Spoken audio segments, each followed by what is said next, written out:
What's up, everyone? Welcome to Bench. We're the Tovar Brothers. Joey here, joined by Eager Beaver. What's up? It's Angel. Little brother Angel, of course, joining me every single week, 3 times a week. Oh, yeah. Episode 56. Wow. 56, huh? Sean Merriman? Well, Lawrence Taylor's pretty significant. Lawrence Taylor. Lawrence Taylor, I mean. Has so many records So still. many, yeah. Yeah. 56, a classic NFL number. Happy Wednesday to everyone. Hope you're getting ready for Thanksgiving. Hope if you're on the road traveling, safe travels, of course. And if you know people who are traveling and are bored in the car, tell them to listen to our podcast. Yeah, It's shoot 'em a little link. Yeah. Wednesday, November 15th, no, that's wrong. Wednesday, November 22nd, 2023. Tomorrow, of course, is Thanksgiving Day. We got some stuff to talk about with that. An awesome slate of games. And a surprise tomorrow's show. And a little Or surprise Friday show. on Friday's show. Yeah. Yeah, should be a good week. Good week. The vibes are high. This is the height of holiday vibes. Yeah, you got a solid month here. Of just awkward family interaction, but What? great food. No, sometimes some families aren't as close as ours. I'm saying. Shout out to Yeah, I those. guess you're right. Yeah, But either way, Thursday though, wake up at 9:30. Football starts. You have a nice breakfast before a little pregame meal before the big show for Thanksgiving dinner. yeah. Good football on too. It's gonna be great. Yeah, Thanksgiving's going to be awesome. On today's show, we're going to get into the news, a little bit of news going on here. And then we're going to have a little fantasy hit here. We're going to give you 5 guys who could be league winners. Angel, what's a league winner? Those are guys that you get for super cheap actually are a very good asset in the playoffs. Yeah, we're looking for value here. So please don't DM me and say, what about Christian McCaffrey? He's the best player in the league. McCaffrey? He'll win you. What about Tyreek Hill? He's not that. I don't know why we get We're looking for value. You really went because people do that. to 100 with that. I did. We're also getting to Angels Heavenly Top 10, version 12, and then a Thursday night football preview, Thanksgiving edition, of course. That will include 3 games. 3 games. Should be a good time. If you're watching here on YouTube, thanks so much for joining us. If it's your first time watching, hello. Hey, what's up? Welcome to the show. We talk football 3 times a week, Monday, Wednesday, and Friday, no matter what. Yes. And please subscribe to the channel, like the show, and we appreciate you spending some time with us talking football. Yeah, and tell a friend about us. You know what I'm saying? Yeah, be a friend, tell a friend. Yeah, that'd be That's nice. how we say that. That'd be appreciated. Share the show. Of course, if you're listening on Apple, Spotify, thank you so much for all of you who tune in to the audio version of the show. I hope we sound good there. I don't listen to us as much as I watch us. Yeah. Well, I think I listen to you. Yeah, you're right. I watch a lot more. You're right. Make sure you follow us on Instagram, X, and TikTok. Search at Bench Show for all the stuff we're putting up there, reaction, just videos and the news that's breaking and everything NFL going up there, especially over this holiday couple days in Thanksgiving when we'll be just sitting there talking football, thinking football, posting football. So follow on those platforms to follow along there. I think that's pretty much it. Like, subscribe to the channel, all those different things. Let's get into a little bit of a Monday Night Football recap. Yep.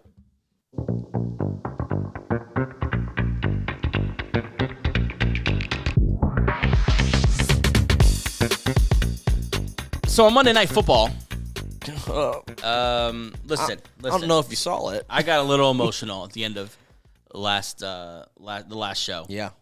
To me, by surprise a little bit. Yeah. I was for it, but Yeah, I didn't tell you about it because I wanted you to kind of experience that in the moment, just the raw passion of a Philadelphia Eagles fan. yeah, I think you you took off the podcast hat. Oh, yeah. You put it aside. You took on your Fly Eagles Fly hat. I was literally wearing a Fly Eagles Fly hat. Yeah, just a little fandom hat. So I get it. And the Eagles took care of business. It was a good game, though. It felt like a playoff game. It felt like 2 juggernauts throwing haymakers. Also, teams that don't like each other because there was a lot of talking. It was real chippy. You could tell there was some pinned up emotions there. And it was raining too. It was such a cool setup. It was raining. It was super windy. Yeah. Taylor Swift wasn't there. I was kind of bummed about that. Oh man, I wanted to see her there. I felt like I don't care that she's there. I felt like she would have added to the energy of the event. And maybe Kelsey wouldn't have dropped 2 footballs. Yep, Kelsey. Maybe 3. I think Kelsey didn't look that Kelsey, and it's going to lend to the whole numbers when she's there, numbers when she's not there argument. because he didn't play. He didn't play well. That well. He needs his girl watching him, apparently. And yet was by far the best receiver that Mahomes had to look to because his receivers are boo-boo. Yeah. MVS reminded us why the Packers didn't want to re-sign him. Tony reminded us why he's always hurt. He plays so he's fun with the ball, but I don't think he's a very good wide receiver. Yeah, it was. Listen, we said this before last game, before this Chiefs-Eagles game, that after this game, we're still going to know who the top two teams in the league are because these are the best two teams in the league, and it shouldn't matter who won this game. Look, okay, I'll tell you why. We watched the Vikings-Broncos in primetime Sunday night. Yeah. And we watched the Eagles-Chiefs. The tiers of football being played were extremely different. Yeah, things that are different are not the same. Yes. And last night, those are two very different teams playing at a different level. Yeah. I mean, you think maybe the Ravens, who actually are the number one seed now in the AFC. Ravens and Niners, obviously, the team Niners. that We've seen the Cowboys get there, but when they played the Eagles, they didn't look like they look pretty good still. The Lions can get there, but there's some teams that can have the capability, but these teams live there. I'm saying these teams live at that level. Yeah. It was a close game for the most part. The Chiefs sacked Jalen Hurts 5 times in the first half and jumped out to a 10-point lead, scoring 10 points in the last 2 minutes. That was brutal. Yeah. That was classic, just perfect execution by a veteran team who's been there, done that. Mm-hmm. They were then shut out in the second half, and I didn't know this going in, but this is the third week in the row that they've been shut out in the second half. Your Broncos did it. The Dolphins did it in Week 9. They had a bye week in Week 10, and now the Eagles did it. Something to be concerned about? A little bit. I think they suffer from red zone. They don't finish in the red zone very well. Yeah. They had a turnover in the red zone yesterday, right? They had two turnovers, and then they get too cute in the red zone, they had a Kevin Byard interception. Yeah. And then I believe they had a fumble. Yeah. A Kelsey fumble? Yep. A punch out. Yeah. Yeah. Punch out by your boy, Bradley Roby. Was it Roby? Yeah, it was Roby. Yeah, shout out to Bradley Roby. So kind of bend don't break defense there. The defense keeps him. I think the whole league, the whole fan base of NFL saw this defense. The Chiefs is good. The Chiefs defense is very good. I mean, to sack Hurts 5 times in the first half with the Eagles offensive line at full strength, nothing but a tip of a cap to them. I think they had 6 sacks, and Chris Jones had 3 of them. Yeah, Chris Jones was a monster. He's just phenomenal. He's still underrated, and they still don't pay him, and I don't understand why. Last time you saw what he can do. That's a very good online. Yeah. I don't care how old he is. He's going to get paid. Someone's going to pay him this offseason. Yeah, he's fantastic. I don't think he's coming back to the Chiefs for another cheap deal. Yeah, he's on the flip side here, the Eagles are now 9-1. Yeah, dominant. Jalen Hurts has taken over as the favorite for the MVP award in Vegas, and they're riding high right now. 9-1. Let me just some stats about Jalen Hurts. He has 13 straight wins against teams with winning records. 7 straight wins when trailing by 10 points. He is the top-rated passer when trailing. That seems important. Gives Patrick Mahomes his first home loss in a November-December game in the last 5 years, and the youngest quarterback to ever start 9-1 in back-to-back seasons. Eagles, they're at a high right now. I believe he's 27-3 now as a starter. The best team in the NFC. Obviously, it's a disappointment if they don't go back to the Super Bowl. Yep. And a bigger win than I thought it would feel like. Yeah. Also a nice win after you paid him too. Yeah. So you paid him, and he's still playing well. Yeah. He's still breaking records. He's still being a thorn in the side of all these good teams that are up on them. And it was crazy that their offense isn't even. It's still not clicking. This is just what they are. They're just gonna find a way. We passed the ball. AJ Brown wasn't really involved last night. Devonta Smith was. They took him away. Yeah, Devonta Smith had a good game. Swift played phenomenally. He's the reason why they were in that. You know, when Swift was running like that too, I thought this is something we didn't have in the Super Bowl. We didn't have this kind of running game. Miles Sanders kind of disappeared in the Super Bowl, and for Swift, what has surprised me about Swift this year is the physicality he runs with. He just bought in. That's just someone buying into. I'm a Philadelphia Eagle now. They want me to play a little tough. Yep. Yeah, he plays tough. He's been very durable. Yep. He's been everything we could have wanted to replace Miles Sanders. And I think even a step up in several ways. Yep. We saw Jalen Hurts throw a couple interceptions. I think one or two. One.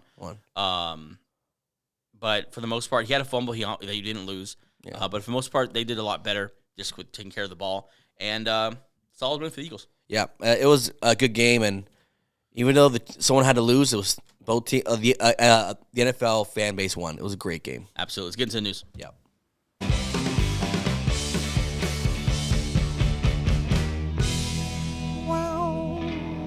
The news is brought to you by 818 Brewing.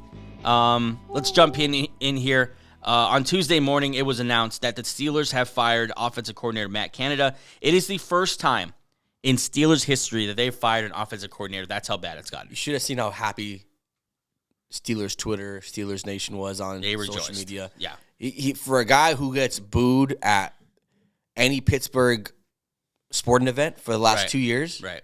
To fire him, this must feel good for them. Mike Tomlin said he didn't consult the GM or the owner before doing this.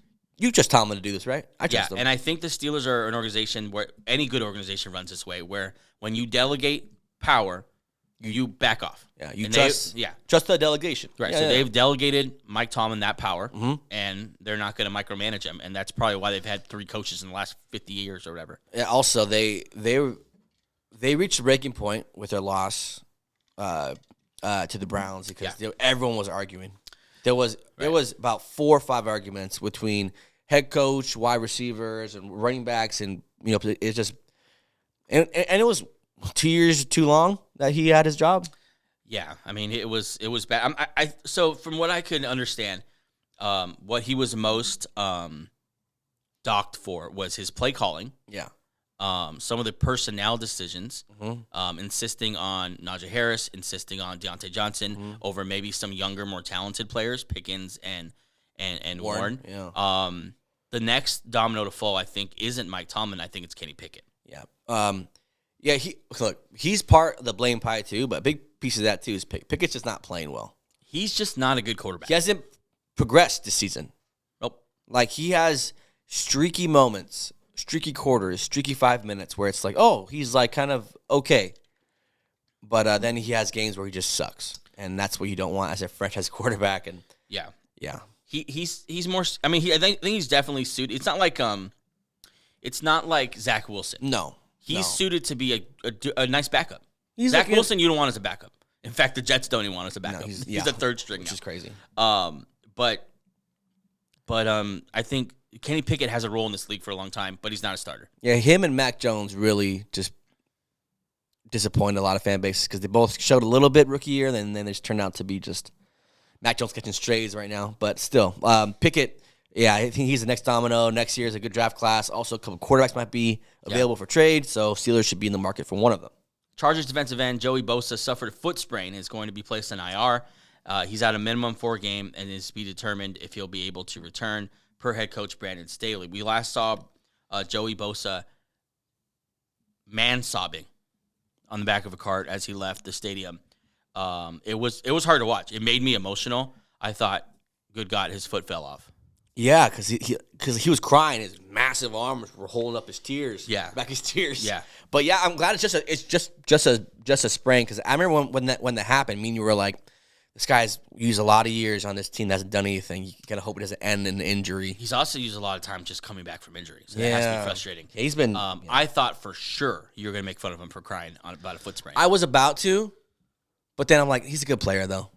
Yeah, he's a really good player, and you want good players in the NFL. We've lost so many this year. We don't need to lose another one. And I'm gonna give a Bosa the benefit of the doubt that he is actually an actual tough guy. Oh, yeah. You know Absolutely. Yeah. Like, I think the crying was more just a passion thing. Yeah. Moving forward here, also good news on Mark Andrews. I think I reported this last time, but I'll kind of restate it here. Showed that the ankle injury, test showed that the ankle injury on Mark Andrews, not as bad as initially feared. Outside chance he could return at some point. We covered it quickly last time, but Big deal. If you can get back by the playoffs, that'd be great. We are in week 12, so we got a couple more weeks left. 6 weeks. Yep, get healthy, folks. Sorry, I'm getting a bunch of Steelers Twitter action here. Rookie running back Devon A-Chain re-aggravated the same knee. That's silent for 4 games. They're saying day-to-day. I think it might be a little longer. Fantasy-wise, go pick up Mostert. Yep. That could be a thing. We touched that last time as well, too. Last thing here, and it's funny. Former Panthers quarterback Cameron Newton. Oh, God. Cam Newton says he has not received a call from an NFL team in 2 years. Says he has not reached out himself. His agent hasn't reached out. He's had interest to return the field, but no one has reciprocated that. interest. Why do you think that is? Hey, me and him have that in common. I want to be a quarterback, but I haven't actually called in 2 years. Yeah, here's the thing. I think a lot of times he acts like a martyr because no one will, similar to Colin Kaepernick, because no one will sign him because of his personality, because of his flair, whatever it may be, because everyone else is a hater. But the fact of the matter is, when someone brings in a backup quarterback, they want you to be a fly on the wall. You're not a star. Yep. You are. It's a thankless job. You're a right-hand man to where all the credit does not go towards you at all. Yeah, and that's not because that's not a PR move. That's a locker room move. That's how it works in the NFL. Yeah. You see every quarterback, they have their quarterback coach, then they have the backup quarterback right next to them. Yeah, we don't need, say if the Jets, no, that's a bad, because Zach Wilson, but say the Rams brought you in, right? And Stafford's there and he's a starter. We don't need you in the corner with, not Van Jefferson, but with, the third and fourth string receivers saying, I think I could be the starter in this team. We don't need that. And that's what Cam Newton has proven to be. He's criticized quarterbacks. Yep. He's criticized teams for not signing him. You sucked when you were last in the league. Yeah. You were bad. Mac Jones took your job, and look how bad Mac Jones is. It's just, it sucks for a player who was so good to age like this. Just know, like, you're out of it. If you want to play, I'm sure the CFL would love you, man. But he refuses. But he's too good to be in the CFL. Like, you're one of the better quarterbacks in Panther history, if not the best. You have put up fantastic numbers in your career. Just, go out gracefully. Don't try to make it ugly or about them picking on you or about, dude, you were the first pick in the draft. No one's going to feel bad for you, man. And honestly, you were a starter longer than you needed to be just because people wanted to believe in you. Yeah, hopefully I'm sure he has a podcast somewhere. Go listen to this podcast, I guess. A couple quick things here. Steelers are signing former Pokemon card scammer Blake Martinez to their practice squad. I heard they were bringing in Miles Jack too. Miles Jack as well. Yeah. So they're trying to beef up the linebacking core there. And then Trevor Siemian signed to the active roster there on the Jets. Oh God. I think at some point he'll be the starter over Tim Boyle's. So let's touch on that really quick. Is dog crop. Tim Boyle was announced as the starter for the Jets. Yeah. Okay. That gives you no confidence. No, and let me tell you, they're the only game going Friday. And so everyone's going to be watching that game. What do you do if he sucks? What are you going to do? No, what are you going to do when everyone else sees that he sucks? Because I know he sucks. Yeah. Like, I would put good amounts of money on that. Mm-hmm. I would think Siemian would be the backup. He's had a little success. And he's a veteran. Tim Boyle, literally, I think he took his first snaps in the NFL last week. And this is all because, he played with Hackett. But why are we depending the whole offense on Hackett? Yeah, not good. But whatever. We got some time. Let's get into this here. Moving on. That's the news brought to you 818 Brewing. Thank you so much to 818. And we got a little segment here we've been starting. A little fantasy hit Wednesday. Hey, should we call it that? Fantasy hit Wednesday. Fantasy hit Wednesday. Dun, on today's fantasy hit Wednesday, we're going to give you a couple of names for guys, and these are trade targets. These are guys that are not going to be available on your waiver wire. That's very different. But these are guys that may have, for some reason or whatever, whether it's injury or they just haven't gotten going yet or whatever circumstance, where they may be cheaper than I think their value will be worth going down the stretch. And a lot of people call them league winners. Yeah, and they're very important when some teams only have 3-4 weeks left in the season. Right now, make your move before the deadline hit. I don't know if everyone's deadline is different, but this is when you kind of make your move for those title runs. I would feel comfortable making strong moves for these 5 players. Let's get it started here. Number 1, I have quarterback Justin Fields of the Chicago Bears. Now, he's missed the last, I believe, 4 games with a thumb injury. And before that, though, he had multiple top 3 finishes right before, scoring 27 and 32 points right before he went down. He came back last week, had 170 yards throwing with a touchdown, and was their lead rusher, 18 carries and 100 yards. If you have a quarterback giving you 18 carries and 100 yards, I don't care what he's throwing for. You have a running back in the quarterback position, it is a cheat code. Go trade for Justin Fields. Yeah, especially this year with so many QB injuries with Cousins, with, if you lost Rodgers early, if you lost Joe Burrow last week, Fields, he might have been on someone's bench and they got a new guy or whatever. Exactly. So, that's what I was going to say. Whoever had Fields likely pivoted already. Yep. And found someone else. Go see if you could sneak him on. I would trade. Good amount of things for good amount. Yeah, I would do a lot to get him on your lineup. I think you're going to end up with a top 5 quarterback there. Justin Fields also has a couple shootout games potentially coming up here with the Vikings and the Lions. Trade for Justin Fields. Second here, I have running back from the Tampa Bay Buccaneers, Rachaad White. It is so hard for me to endorse Rachaad White because he is crazy inefficient as a player. As a football player, no thank you. As a fantasy player, but he's done better than people think, though. He gets it done. Well, he's averaging 3.2 yards a carry. I'm saying you don't want that as your starting running back. He's a volume guy. Yeah, he's straight volume. But in fantasy, volume oftentimes is king. Yes. And backs don't always need to be efficient to be fantasy productive. White has been the RB3 in fantasy football over the last 4 weeks, averaging 19 points per game. Also, he catches a lot of footballs out of the back. They feature him in that. So right. Yes. He's the think about that. 19, so basically 20 points a game, RB3, and he's gained 3.2 yards a carry. He is 48th. He's 40th out of 48 qualifying running backs in yards per carry. So he's pretty bad running the ball, and that's offensive line and all that together.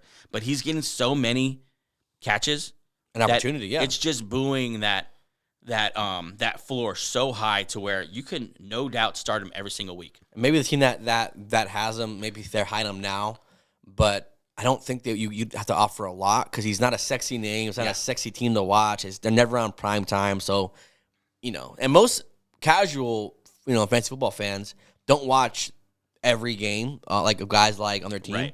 Maybe they're just seeing box score. They're not really seeing how he's playing. He's a very good player in fantasy for sure. Yeah, the last 4 games as far as targets, or 5 games, 6, 7, 4, 3, and again 7. You're getting that kind of targets. That's wide receiver 2 type stuff in your running back position, along with maybe a rushing touchdown here and there. Go pick up Rachaad White. Next on my list here is wide receiver DK Metcalf of the Seattle Seahawks. He's currently wide receiver 32 in points per game. It's been a weird year. Mm-hmm. Just 12 points per game so far in 2023. And has just one top 10 finish. And so this one is a little bit more of a projection, right? Because you still have Lockett there who's playing well and actually leads them in receptions. Yeah. Then you still have JSN who has not been the star that everyone thought he'd be. But has his moments, though. Yeah, but it's definitely involved in the offense, definitely siphoning some of the targets. Two reasons I believe in DK Metcalf. Number one, I just think talent will always rise to the top. Like the cream will always rise to the top, and he's one of the most talented. Like physically, his ball skills, his receiver skills now have developed. He's could literally be a top 5 guy in the right system with the right opportunity. You got something you're going to give? No, I'm just saying his schedule is nice. Last year, I mean, he's playing the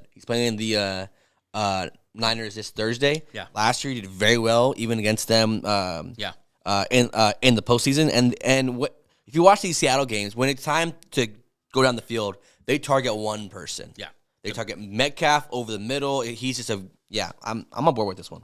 The other reason why I'd be pretty into him is that he seems to be ramping up here. In the last 3 weeks, he's had 14 targets, just 3 targets in week 9, but then last week again, 11 targets, 7 catches for 98 yards.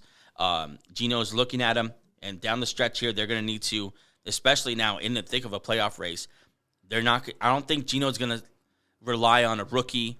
I don't think Gino has ever relied as far as like consistently moving the chains in big moments on Tyler Lockett. He definitely gets his numbers. He looks like you said to DK Metcalf. Yeah. Oh yeah. And Lockett's been hurt this year, and it's been affecting his play time. So Metcalf's been healthy primarily. So yeah. Next year I have tight end Trey McBride of the Arizona Cardinals. Stud. Now, as a broader point here, you need to look to the Arizona Cardinals for fantasy production. Because when you get a quarterback like Kyler Murray just dropped into a team mid-season, looks pretty good. Someone's going to pop off. Mm-hmm. Okay, so far, Trey McBride is popping off. I still believe either Connor or Michael Carter is going to be a useful running back just because the offense is going to be that much better. Michael Wilson. No, Michael Carter, the running back. Right. Yeah, you're right. You're right. My bad. And as far as receivers, yes, Michael Wilson or Marquise Brown or even Rondale Moore. One of those guys is going to be at least one is going to be a useful fantasy asset. As far as Trey McBride, he's averaged 17 points per game during the last 4 weeks. That's good enough for a tight end 1 in week 8 and a tight end 2 finish in week 10. In the last 6 weeks, he's had at least 5 targets. When you come to the tight end game and you have someone getting 5 targets, you can chase targets at tight end. Go get that. Yeah. Trey McBride, if you're someone who lost, maybe Mark Andrews is going without Dallas Goedert, Darren Waller, or even one of the disappointing tight ends like a David Njoku or Frymuth, whoever it may be, go target Trey McBride. He's obviously a super unsexy name. No one even knows who he is. Yep. And you might be able to get him for pretty cheap and just set it and forget it the rest of the league. Absolutely. Last one I have here is one of my favorite players, and obviously it's one of your favorite players as well, and it is the small Slim Reaper, the mini Slim Reaper, I'll call him. Because I think Devonta Smith is the Slim Reaper. That's who he reminds you of. Tank Dell, though. Yep.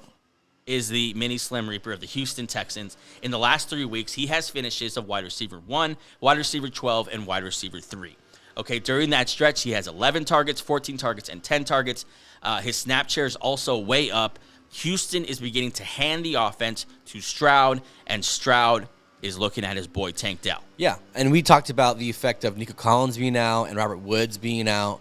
It's kind of last man standing there in Houston, and it's Tank Dell, rookie Tank Dell. Right. They use him creatively out the backfield. They use him on deep routes. They use him on comeback routes. They're very creative with him. Yeah. Number one option for a very good quarterback, take it. Yeah, I think this is similar to the Kyler Murray thing in that you're also buying the rise of C.J. Stroud down the stretch here. So just come along for the ride. Yeah, baby. You're buying this whole thing, and yes, I think Robert Woods will have his weeks. I think Nico Collins will still have his weeks. Noah Brown. Noah Brown has had his weeks, and I think you might even get a clunker or two maybe out of Tank Dell. But for the most part, I think he might be their wide receiver 1 moving forward, and that is Wednesday's fantasy hit. Five guys you should be able to count on down the stretch. Why are you looking like someone died? No, I'm trying to. You had a name for it in the beginning. Yeah, what was it? Wednesday's fantasy hit, wasn't it? Yeah, whatever. But good stuff though. Good stuff because right now people are they're going on YouTube.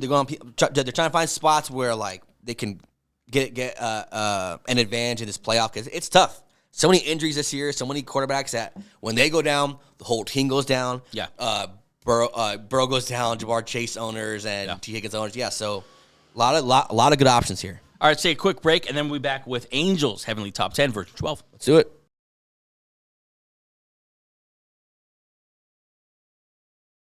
And welcome back to Bench. Let's get into it. Angels Heavenly Top 10 version 12.0. Angels Heavenly 10. Here we go. At number 10, the Houston Texans cracked the top 10. D'Amico Ryans leading this team of rookies and castaways to a 6-4 record and a shot at the division. He's my choice for Coach of the Year. This team is very deserving of a top 10 spot.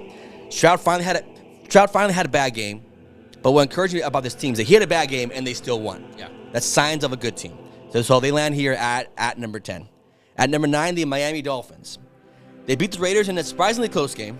H.N. hurt, and more importantly, their best player on the whole team, Tyreek Hill, with a hand injury that affected him a little bit more than people thought. Still, for a 7-3 team, still so many questions. Still not enough faith that I have in them to move them up or for them to be one of the elite teams. So they'll stay here at number 9. At number 8, the Dallas Cowboys. I'm not going to reward them a lot for beating the Panthers because everyone beats them this year. But they are getting Brandon Cooks and Michael Gallup involved, which is nice to see. Yeah. They have a game against the Commanders on Thursday night. So they should have a nice little win streak going if they win that one. So get little positive vibes going. I think the Eagles are a little bit out of reach record-wise, but they should get a nice wild card spot. At number 7, the Jacksonville Jaguars. This team finally remembered that they traded for Calvin Ridley. They finally used them, and what happens is that their offense looked good. Lawrence looked great, 2 touchdowns, no picks. Still questions about the ceiling, but right now, good baseline, good, solid team, and they land here at number 7. At number 6, I'm not moving them ever. The Cleveland Browns. Without their star quarterback, star running back, star left tackle, they still find a way to be a divisional rival with only 13 points. Okay? The best defense in football. And because of that, they're in every game they're able to win any game. They've proven time and time again, it doesn't matter who's playing quarterback, this defense is good enough. This coaching staff coaches them well enough to be in every game all the time. And they land here at number 6. At number 5, the Detroit Lions. A 4-turnover game and a comeback in the fourth quarter just proves to me why I love this team so much. Goff didn't play well, but when he needed to in the fourth quarter, game-winning touchdown, Jameson Williams. And they ended off with a strip sack by their star defensive end, Adam Hutchinson, one of my favorite DNs in the whole league. Yeah. Just proving that even if they had the bad game, they could still pull it, together when it counts. Their line's at 8-2, the first time in decades. Since the 60s. Since the 60s. So they land here at number 5. At number 4, the Baltimore Ravens had a nice win against Cincy, but without Burrow, and they lost Mark Andrews. This is the only team that I could see falling a little bit because Mark Andrews is a big deal. I want to see how they bounce back. In a positive note, they're so well built that Isaiah Likely, you should really see if he's good or not. Injuries on offense, but that defense is so good. They'll keep him at this top 5 spot. Might fall, but who knows? This team is just surprises. At number 3, the San Francisco 49ers. They had one of those games where everything was just working. Purdy was nearly perfect. Yeah. Defense looked great. But losing to Funga is a big deal. I want to see how they respond to that.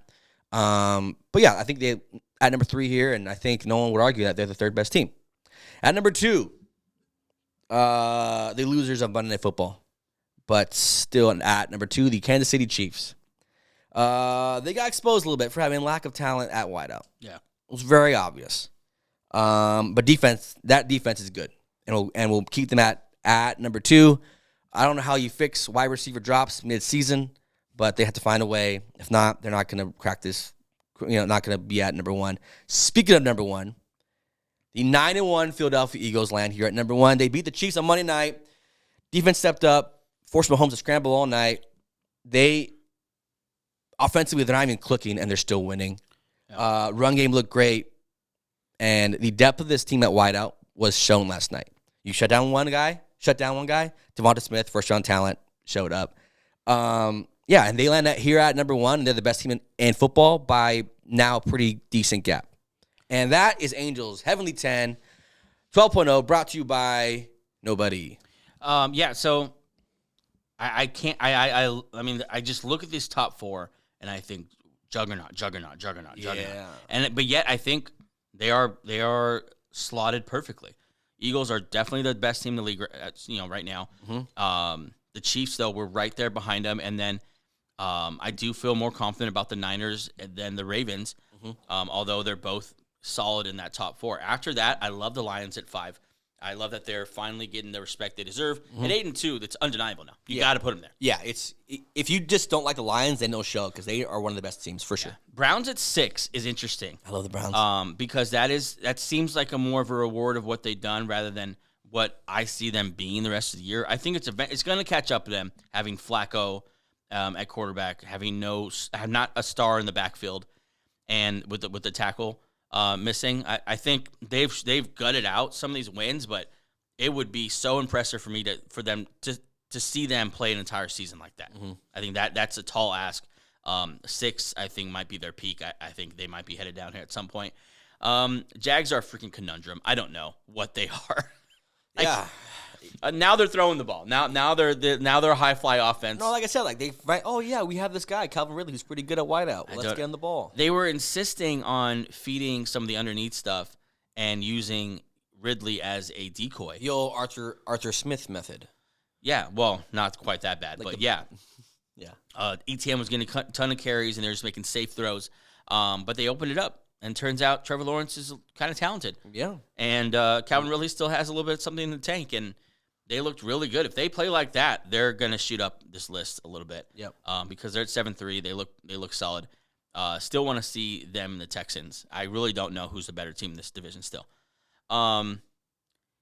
Cowboys, I have never seen a team pat themselves on their own back for beating the Panthers and the Giants so much. Yeah. Like I said, I didn't reward them for beating the Panthers because they're 1-9, the Panthers are. So, yeah. It was a good win. And I'm glad you guys are feeling good. Yeah. Remember, you put the Giants and the Panthers. They're going to start here, I think, to get some. Let me pull up their schedule real quick. They have the Commanders on Thursday, so they might go on a 3-game win streak. And they haven't played too many people who are legit playoff contender type. As far as they haven't beat those people. No, they played the Niners and Eagles and lost to both by, substantially. And they had that one phantom Cardinals loss. Right. So I'm wondering if at some point they're going to be getting that Dolphins hate. Where it's like, okay, but can you beat anyone good? They're Dolphins who are land here at number 9. They're kind of the same team. Dolphins are just kind of the same kind of. You don't trust them. Yeah, they're good against bad teams, but they're not really good against good teams. Yeah. Dolphins are next there at 7-3, and then you have the Texans in the top 10, which is I think it's awesome. Yeah. To see them there, I love. Do you agree with me that D'Amico Ryans is front runner, coach of the year? Oh man, I won't say winner, but front runner right now. I think Stefanski's done an incredible job. I think that's gonna be a hard one too. And then Lions. And then the Lions, but you saw that kind of progressing. Not that it's not the coaching, but as far as someone who's had to work with the least amount, D'Amico and Stefanski is a tough one. If that's what it's going to come down to, who knows what it might just give it to Andy Reid. Who knows? Who knows how they're going to do it? Yeah. But I love Texans there. Just outside, I'm thinking the Bills. Bills, and then Seattle lost in a heartbreaker. Right. So those teams are kind of peeking in here, but the Bills, good win against the Jets, blew them out. See, it's interesting with the Bills because they're you want to say, okay, they're similar to the Cowboys and Dolphins, but yet they beat the good teams. They play good teams and beat them. They play to whoever they're playing. Yeah. To the level, which is not a sign of a good team. It's what good teams don't do. They don't play. Right. Yeah. Right. So it's just they're interesting. I get a hard team to rank. Yeah, Bills and Seattle are the teams that Seattle's getting a little harder to rank by each week. They're kind of fading from their formula of playing as a team. There's kind of that's Angels Heavenly Top 10 version 12. Very excited about that. Yeah, this list is kind of solidifying now. Yep. It's kind of getting a little in cement now. Oh yeah. As the year goes on, kind of figure out. Okay, let's get into some Thursday night game previews. Thanksgiving edition. Ooh.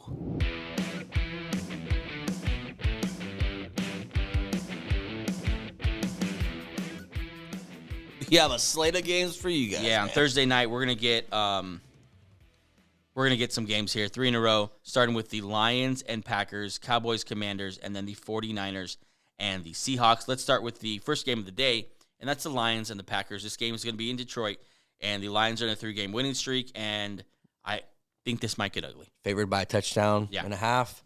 Yeah, I think it might start pretty balanced, but I think the Lions being at nearly full strength offensively in that run game, we were talking about this pre-show. Montgomery being hurt might have been the best thing for this team. Now they figured out how to use Gibbs. Yeah. Now they got both running backs going with a good O-line. Yeah. That's a tough offense to stop just running the ball. It's scary when you have Amon-Ra St. Brown, Josh Reynolds, who's played really well, Jameson Williams, who's been usable. Yeah. But you have good receivers, not to mention Sam Laporta, and yet you need to be worried about the run. You need to have safeties in the box. You need to go all out to try to stop the run, or else the run will beat you. And that means one-on-one matchups. That means opportunity down the field, and seems like a recipe for Detroit to go on a real run here. Yeah, but on the Packers side of the ball, Love had a good game Sunday. I think 2 touchdowns, over 300 yards. He had a pretty good game Sunday. Right. He's fighting for another year at this. So these are the games where you need to win, Jordan Love. If you show up Thanksgiving, the world's watching. Go out there, throw 4 touchdowns or whatever, and show you can keep up with a good Lions team. Yeah. That's how you win a franchise fan base over. Yeah. Huge game for the Packers. Aaron Jones hurt, right? Because they just signed James Robinson. Aaron Jones hurt, yeah. They signed Patrick Taylor off the practice squad, I believe, of the Steelers. And then James Robinson. And then they bring up James Robinson to help solidify that backfield. So that'll hurt them because we saw what they were without Aaron Jones. It was tough. Yeah, Aaron Jones is kind of a spark that they don't really have it from anyone else in that backfield. Yeah. And the Lions are legitimately one of the best teams in the NFL. They're 8-2 for a reason. Top 5 in passing yards and rushing yards, so incredibly balanced. And then number 6 in points scored. Then defensively, 16th against passing yards. I think those numbers took a hit when they were injured in the defensive backfield. But having Brian Branch back and everyone healthy back there, I think makes them pretty formidable. And top 5 against the rush still. It's a good front. It's a tough front. So Jordan Love's going to need a throw to beat them, and I don't know if he's going to be able to have an opportunity. It's just a bad combo of you don't trust the young wideouts they have. You don't really trust Jordan Love. You don't trust his offense without Aaron Jones. Right. So it's a lot of different what ifs or whatever. So are we picking games right now? Are we picking them? Yeah, we can pick them. I got the Lions here covering 7.5. Yeah, for sure. Same with me. I think the Lions here win easily. Yeah. Easily cover that 7.5 points. They'll get us started here at 12:30 Eastern time, 9:30 Pacific, bright and early in the morning here on the West Coast where we are watching from. Next year, the Cowboys, Commanders, and NFC East battle here. The Cowboys favored by 11. Sam Howell, though, versus Dak Prescott. This has some real shootout potential. Because Sam Howell, I think he leads the league in attempts. I think he leads the league in yards. He's top 5 in touchdowns. I don't know if he's good yet, but he's throwing the ball a lot, and he has good receivers. And I don't think he knows if he's just this is what quarterbacks do, right? They throw the ball a lot. Yeah, he's just throwing the ball a lot. They're going to be pumped to be playing on Thanksgiving in Jerry's World there in Arlington, Texas, and of course the Cowboys have been playing well against bad teams, specifically bad NFC teams. But nonetheless, they're playing well. Dak's on a heater right now. He's playing really well. CeeDee Lamb looks like one of the best receivers in the league. And they're finally getting Cooks and Gallup. They're finally finding roles for these guys, what they're good at, what they're not good at. So that's encouraging. Yeah, the defense has played well as well, and this has some shootout potential. But Dallas is favored for a reason. They're a much, much better team. Darren Bland has 4 pick-6 on the season. He's having a true breakout season. Yeah, he's a very almost underrated because no one ever talks about him. He's a very good cornerback that they found to replace Stephon Diggs. Wow, what's his name? Diggs. I'm blanking on his first Trayvon Diggs. Trayvon Diggs. I'm sorry. Yeah. All Cowboy fans. What could be interesting here is the Cowboys are just middle of the pack against the run. They're very much built to rush the quarterback with Micah Parsons and the cast of characters they have up front there. And Brian Robinson's had a solid year. So surprisingly too, because not the most explosive runner, right, but a good runner still. So yeah, so I think that's their ticket. I think maybe to keep this offense off the field, to beat back this pass rush a little bit, and maybe steal a game here from the Cowboys. And the Cardinals. Listen, even with losing, not the Cardinals, the Commanders, even with losing those 2 studs up front, still have Jonathan Allen, still have Daron Payne, and are getting some opportunity for the guys who are behind those DNs. We'll see. It's a long shot, but it's a divisional battle. Could be fun to watch at least. Yeah, it's a divisional battle, and Sam Howell gives you a punch of chance. Yeah. Who you got? I have the Cowboys not covering though. 11.5 is a lot, but Cowboys winning this one though. Yeah, I think Cowboys winning in a shootout, and I think Cowboys may pull away at the end there, make some big plays there at the end to kind of put it away.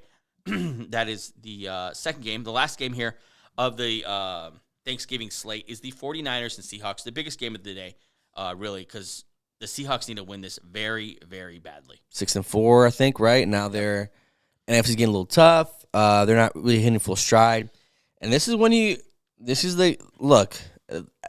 primetime football is where you gain confidence in yourself to win big games. Like if you beat Niners in primetime, you prove to your team, we can do this. We just have to buckle down because Niners are good. Niners are very good. If you think Pete Carroll isn't keen on the disrespect that's happening, the Niners are favored by a touchdown in Seattle. That is going to light a fire on not only the team but also the 12, and it's going to be the Niners are going to be facing a raucous crowd. They're going to be super loud. Yes. They're going to be super into it because they should feel like, no, we definitely belong on the field with the Niners. They should. They play the Niners well, and they're they're a super talented team. Yeah, and they're built. All the NFC West teams are built to beat each other. Yeah, and one way to get pretty uncomfortable is pass rush. They have a lot of different weapons there, but secondary, I guess they have very good secondary against Ayuk and against Debo. So pretty excited about that matchup. Then. My question is that offensive line being able to stand up. They started Jason Peters last week, right? They did. Against Bosa and against Chase Young. That's where the Niners might have a little advantage. Do have an advantage there. But either way, these divisional games, you just never know. Yeah, the Seahawks defense, I think, has been built for this Niners team. They, of course, have last year's maybe Rookie of the Year snub, Tarek Woolen, right? Tarek Woolen. Very good. Devin Witherspoon has been an absolute revelation this year. 52 tackles, 3 sacks, 1 interception, 3 tackles for loss. He's been all over the place. He's physical. He's super swaggy. Yep. And he's not afraid of your best receiver. Yeah, him and Jamal Adams bring a real attitude to that defense. Bobby Wagner is a nice, just solid veteran leader right in the middle of that defense. Over 100 tackles already just through 10 games. He's phenomenal. And the guy we haven't mentioned, and shame on us for not mentioning him yet, and that's Boye Mafe. He's balling out, and we haven't mentioned him because he's kind of just does it on the low key. 32 tackles, 7 sacks. This team is full of those kind of guys who just like, what's his name? Oh, they're actually pretty good. Yeah. So, no doubt, this is the game they're looking for too when they acquired Leonard Williams. with McCaffrey. Need someone to, yeah. Yeah. On the Niners side, I want to see how they bounce back from Tufunga. I got to see their depth there. Yeah. And also, I want to see if Purdy can keep the ball rolling. He's played well. When he plays well, he plays well. But, like, in games like this where it's tough, this is where he tends to kind of not play. You know what I'm saying? Like, he struggles a little bit. So, curious to see how he does in almost probably a playoff atmosphere in Seattle, Thanksgiving, primetime, in a must-win for Seattle. Yeah. Not really a must-win for the Niners. Nope. So, I kind of curious to see how the Niners come out here and how they attack it. Yeah, I think a touchdown favored is just ridiculous. Well, 6.5. It might move. I have whatever. it at 7. Yeah, but it depends on which one you're on. But yeah, 7, like either a touchdown might be a little closer than that. Yeah, I'd be very surprised if that's what happened. This game's in Seattle. You touched on pretty much everything on the 49ers side, but they're one of the best teams in the league. Top 10 in passing yards, rushing yards, points scored, rushing yards against, points allowed, number 1. The only thing they're not top 10 in is passing yards against, and that leads to my point that I wanted to make. I think they need to come out and throw the ball. I think they need to pass first, actually. And even though Pete Carroll seems to want to run the ball first, I think they need to spread these guys out. They're now missing their playmaking safety. And you have those 3 receivers. You have to imagine, why not use them? Put your best players on the field and let Geno cook a little bit. And I think that's your way to beat this team. And then I think they need to really just, like you kind of touched on it, bring the pressure. Yeah. Bring Jamal Adams. Bring Devin Witherspoon out of the slot, however you're going to do it. Get pretty uncomfortable. Get in Purdy's face. We've seen big games. If you can make him uncomfortable, especially there, imagine being sacked, the 12 going nuts, Jamal Adams standing over you. Flexing all that stuff. Yeah, that's going to shake him. Yeah, we've seen Purdy get shaken. Exactly. That's if they win this game, they have to not only, like, sack Purdy, but, like, make him scared of, like, make him antsy, like in the pocket. He's not too good an athlete. So get him moving left, get him out of that pocket where he kind of operates. Yeah. Who you picking? Pick this game, yeah. At home, give me the Seahawks. You know what? I'm with you here. I'm calling for a Seattle with the upset. Yeah. It just means more to them right now. They need to win this game. They're tied at the top of the division if they win. Yeah, so this is huge game. I'll take Seattle at home, and I think Geno has a nice game. Tell me this, over under 42.5. Maybe under that one. You think so? It might start off hot, like a quick 7-3 start, and then it might just slow down. Yeah. That is the game previews for your Thanksgiving slate of games. It's gonna be fun, man. Sit down, look, eat all day, and watch some football. On the West Coast, it starts at 9:30. You wake up. Oh yeah. Cup of Joe. You get some nice little breakfast sandwich or something. Yeah. You get it going. You just watch football all day. Wait for the food to be prepared by whichever person in your house prepares it. Yeah, it could be a man or it could be a woman. Whatever. Whatever you. I'm so proud of you right now. Whatever your house dynamic is. Yeah. Whoever makes the food, it's gonna be a great day. See that? That was pretty good. I could have went the other way. We're getting ready to pack up here and head up north for the holiday. We live in Southern California, so we'll be in Northern California. We will still have a show for you though on Friday.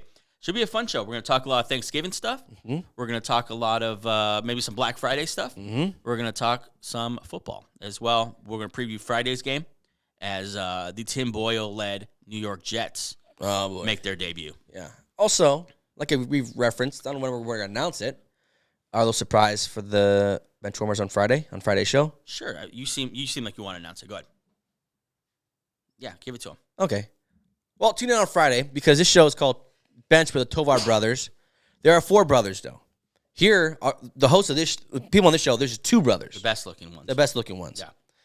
On Friday's show, for when we pick games, we're going to have all 4 brothers. Oh, yeah. The oldest and the middle child. So we're going to have 2 guests, 4 Tovars picking games. We might have some other family members stop in. It's about family. We're going to include as much family as we can, and we just are excited about this weekend of football. It's going to be great. You have Thursday games, Friday game, and then Sunday full docket and a Monday night game. Okay, we got about 6 minutes here. I want to do something that it's going to be off the fly of the cuff, and you're going to be mad at me. Okay. But I'm going to do it anyway. Ready? Here we go. We're going to have a little bit of a Thanksgiving draft.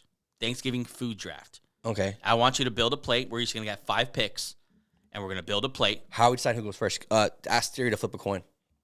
Hey, my phone's dead. Rock, paper, scissors. Winner takes all. Okay. Wait. Rock, paper, scissors, shoot? Scissors, shoot. Yeah. Okay. Rock, paper, scissors, shoot. Rock, paper, scissors, shoot. Damn. There you go first. You did not need to call me that. Okay. For losing a rock, paper, scissors. Okay. Well, I won and you lost. And you are no. I'm just gonna Double down. I won't do that. Double down. Okay, let's get into it here. Okay, with the first pick. Okay, let's explain what we're doing here. Okay, sure. So anything you can put on your plate. It's a 5-item plate. It's a 5-item plate. Okay. Okay. If you want to build all proteins, if you want to grab from other cultures, whatever you want to do. Just do desserts count as Desserts part count. of the plate? Desserts count. Just a little side plate. But be careful. I don't know if many people want a plate with half desserts. No, I'm just saying. Yeah. Okay. Okay. So we're gonna create these plates. Okay, and then we're gonna put in the chat whose plate you want. Okay. Okay. Which chef you're taking Okay. with the first pick? I'm going with the classic, with the crowd pleaser for all ages. Yeah. Give me some good mac and cheese.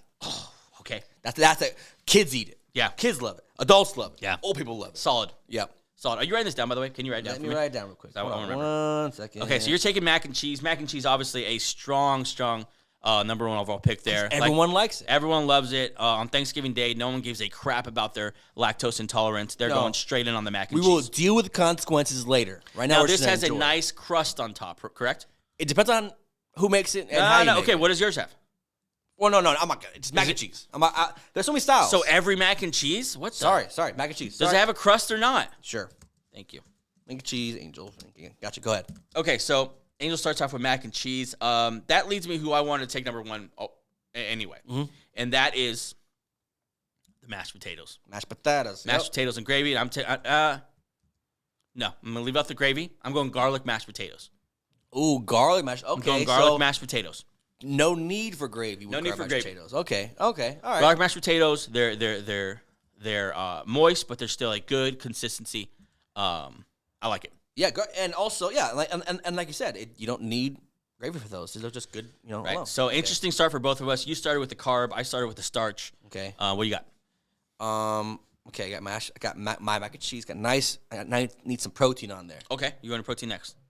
I'll go with a Thanksgiving ham. Gross. Thanksgiving ham. Okay. Yeah. A little. Yeah. Okay.